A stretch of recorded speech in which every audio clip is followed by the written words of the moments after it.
Hello everyone! Kamusta kayong lahat? Magandang buhay! Ito po ang inyong ka-super tenderang si Gloria. Ngayon, i-welcome po natin ang papalapit na Pasko.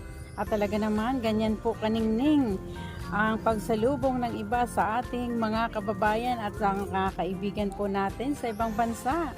Yan lamang po ang ating dekorasyon, ang iba't iba po mga lollipop na makulay naman. Sa mga hindi pa nakapit dyan, tara, samahan nyo ako. Meron po tayo dito nakahandang tinapay.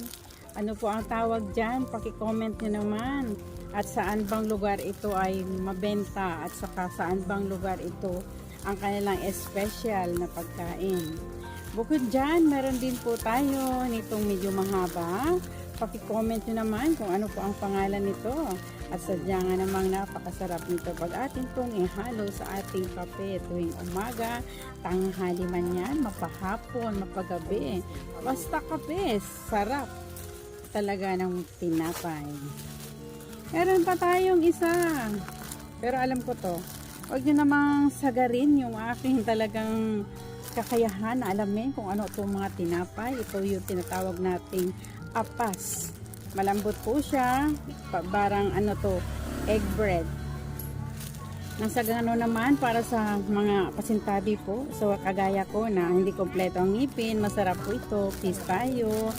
Ito ay malambot, na kailangan pang kagatin, kundi tunawin nyo na lamang sa loob ng inyong bibig.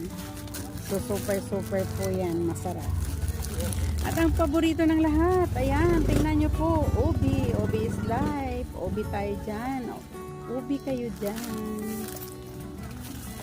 At ang walang kasawa-sawa po, ayun, ang toasted bread na talaga naman na pinasarap at pinainam, pinalasap ng star margarine na nakalagay at saka po yung ating sugar powder.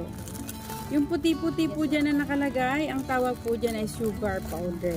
Kaya naman sa mga iba dyan, sabi po nila ay hindi yan bago po to, kasing bago ko.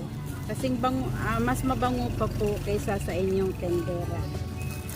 At ito yung tinatawag nating, ano bang tawag din nung araw, ito po ay sadyang malaki po siya. Talaga namang kahit ng isang piraso pa lang nito ay sulit ka ng sold na ang iyong araw. Pero subalit ngayon, ayan na lang po. Kasing laki na lang ng aking ilong. Subalit, kung hindi ho kayo masolve dito, ay isunod nyo po ang sinasabi po natin. Ano ba ito? Kasing puti po ng aking mukha, kasing puti ng inyong budhi, kasing puti po ng inyong pag-ibig. Sa mga bagong kain naman po, tigilan na natin yung pangsawsaw sa mga kape. Sa bago namang kain po, meron tayong tinatawag na hopya. Ayan, very cute po siya. Isang subuan lang bawat isa. Ayan. 4 po na piraso sa isang lagayan. At meron din naman po tayong tinatawag na ayan, pianono. Ang pianono po ay kambal po yan sa isang plastic na talagang sasapat po sa inyong pangangailangan as pag nagmerienda. Sa mga may paborito po na medyo maputi, ayan, mahalin nyo na ang puti at ang puti po na iyan ay tinatawag po natin yan na makapuno. At saka ito naman, ang isa, the last but not the least, ang sugar makapuno. Yun lamang. At pakishare nyo po para sa mga naghahanap dyan ng ganitong mga masasarap na pagkain.